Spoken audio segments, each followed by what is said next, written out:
Bismillah, Assalamualaikum warahmatullahi wabarakatuh. Perkenalkan, nama saya Zulkifli dengan NIM F3312359.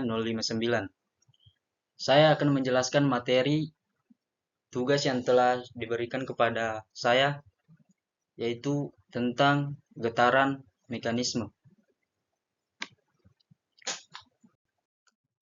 Langsung saja, apa sih itu getaran? Getaran didefinisikan sebagai gerakan bolak-balik atau osilasi suatu benda di sekitar posisi keseimbangan. Ini adalah fenomena fundamental yang hadir di mana-mana, mulai dari skala mikro hingga memahami getaran adalah kunci untuk menganalisis dan merancang sistem di berbagai bidang teknik. Kita lanjut, yaitu definisi singkat. Yang pertama itu gerakan periodik atau non-periodik dari suatu benda atau sistem. Terjadi ketika gaya pemulih bekerja untuk mengembalikan objek ke posisi keseimbangan. Contoh umum, yang pertama ayunan bandul jam yang stabil. Yang kedua, pegas yang bergerak naik turun setelah ditarik. Yang ketiga, senar gitar yang bergetar saat dipetik. Lanjut, elemen-elemen getaran atau bagian-bagian penting.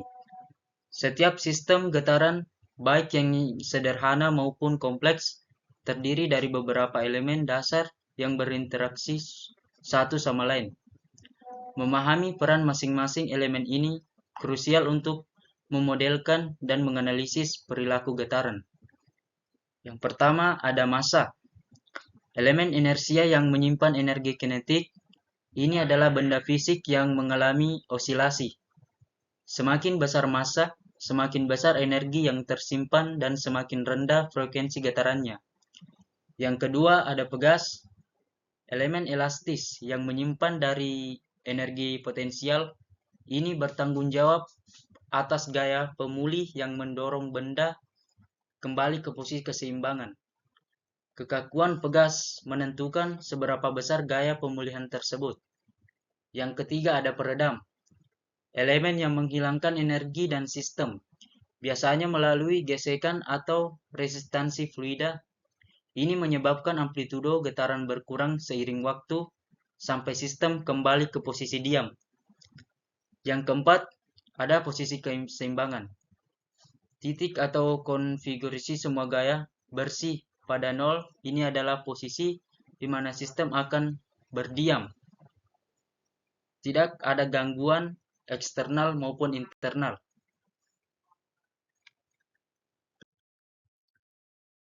Kemudian derajat kebebasan. Derajat kebebasan mengacu pada jumlah koordinat independen yang diperlukan untuk sepenuhnya menggambarkan posisi atau konfigurasi semua massa dalam sistem getaran pada setiap saat. Ini adalah konsep fundamental dalam analisis dinamika sistem. Yang pertama ada sistem satu derajat kebebasan. Hanya memerlukan satu variabel, misalnya perpindahan horizontal atau vertikal untuk menentukan posisinya. Contohnya, massa pada pegas sederhana dan bandul sederhana. Yang kedua ada sistem multiderajat kebebasan. Memerlukan lebih dari satu variabel independen. Semakin kompleks sistem, semakin banyak DOF yang dimilikinya. Contohnya yaitu struktur bangunan, kendaraan, dan lengan robot. Kemudian sistem getaran diskrit dan kontinu. Sistem getaran dapat dikategorikan menjadi diskrit atau kontinu tergantung pada bagaimana massa dan elemen elastisnya didistribusikan. Perbedaan ini mempengaruhi metode analisis yang digunakan. Pertama ada sistem diskrit. Terdiri sejumlah elemen massa dan pegas yang terpisah dan terlokalisasi. Model matematika sering melibatkan persamaan diferensia biasa. Contoh, rantai massa pegas, motor stepper. Kemudian sistem kontinu itu massa dan elastisitas tersebar secara kontinu di seluruh struktur. Yang kedua ada model matematika sering melibatkan persamaan diferensi parsial. Contohnya balok, plat, kabel, dan jembatan. Kita bisa melihat pada dua gambar tersebut. Kemudian kita lanjut ke getaran bebas dan paksa. Membedakan getaran bebas dan paksa adalah penting untuk memahami sumber energi yang menyebabkan osilasi dan bagaimana getaran tersebut dapat dikendalikan. Yang pertama, getaran bebas. Terjadi ketika sistem bergetar hanya akibat gangguan awal, tanpa adanya gaya eksternal yang terus-menerus. Amplitudo getaran ini akan menurun seiring waktu jika ada redaman. Contohnya itu adalah ayunan yang dilepaskan dan dibiarkan berayun sendiri. Bel yang berdering setelah dipukul dan dibiarkan bergetar hingga diam. Kemudian getaran paksa. Terjadi ketika sistem dikenai gaya eksternal yang terus-menerus dan periodik. Amplitudo getaran ini dapat mencapai nilai yang sangat tinggi jika frekuensi gaya eksternal mendekati frekuensi alami sistem atau resonansi. Contohnya, jembatan yang bergetar karena hembusan angin yang konstan. Mesin cuci yang bergetar karena putaran motor yang tidak seimbang. Kita lanjut, getaran dengan redaman dan tanpa redaman. Redaman adalah fenomena fisik yang menyebabkan energi getaran menghilang dari sistem, mengubahnya menjadi bentuk energi lain seperti panas. Ini adalah faktor krusial dalam desain sistem untuk mencegah kerusakan dan memastikan kinerja yang stabil. Pertama, sistem teredam. Amplitudo getaran menurun seiring waktu karena kehilangan energi. Getaran akan berhenti jika redaman cukup.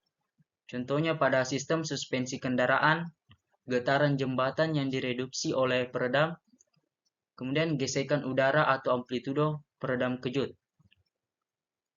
Kita lanjut ke sistem tak teredam. Secara teoritis, getaran akan berlanjut tanpa henti dengan amplitudo konstan, karena tidak ada kehilangan energi. Contohnya, getaran pegas massa dalam vakum sempurna atau ideal, bandul tanpa gesekan. Kemudian hanya ada model ideal, dalam praktiknya selalu ada redaman meskipun sangat kecil. Kita lanjut ke getaran linear dan non-linear. Klasifikasi getaran sebagai linear atau non-linear didasarkan pada hubungan antara gaya pemulih dan perpindahan.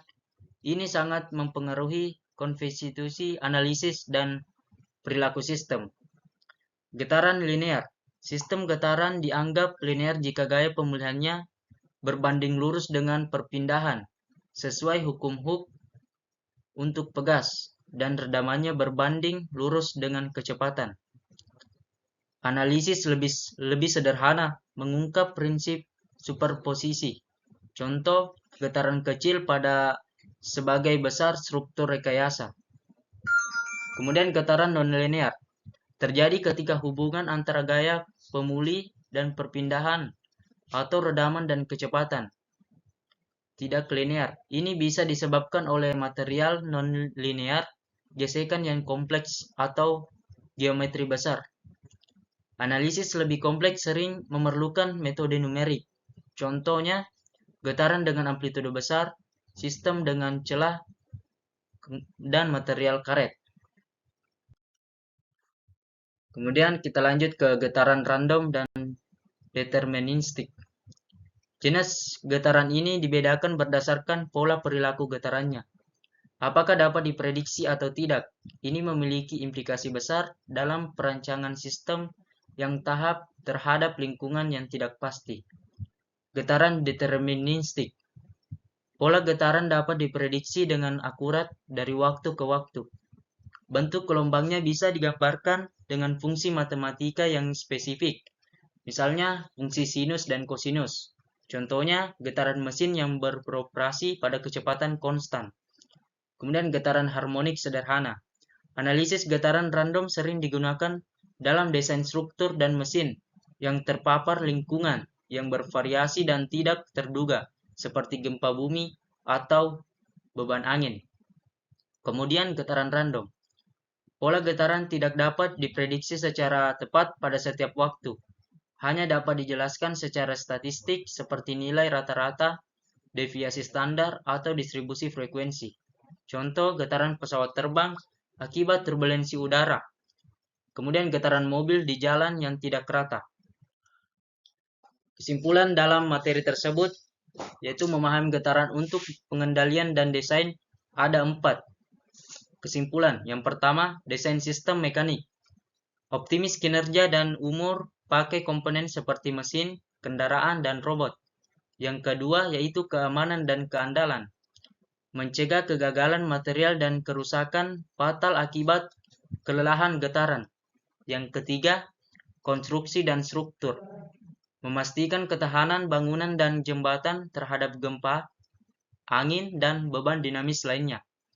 Yang keempat, peningkatan kualitas, mengurangi kebisingan dan getaran yang tidak diinginkan untuk kenyamanan pengguna. Itulah materi yang dapat saya sampaikan. Lebih dan kurangnya saya mohon maaf. Wabillahi taufiq wal hidayah. Wassalamualaikum warahmatullahi wabarakatuh. Waalaikumsalam warahmatullahi wabarakatuh.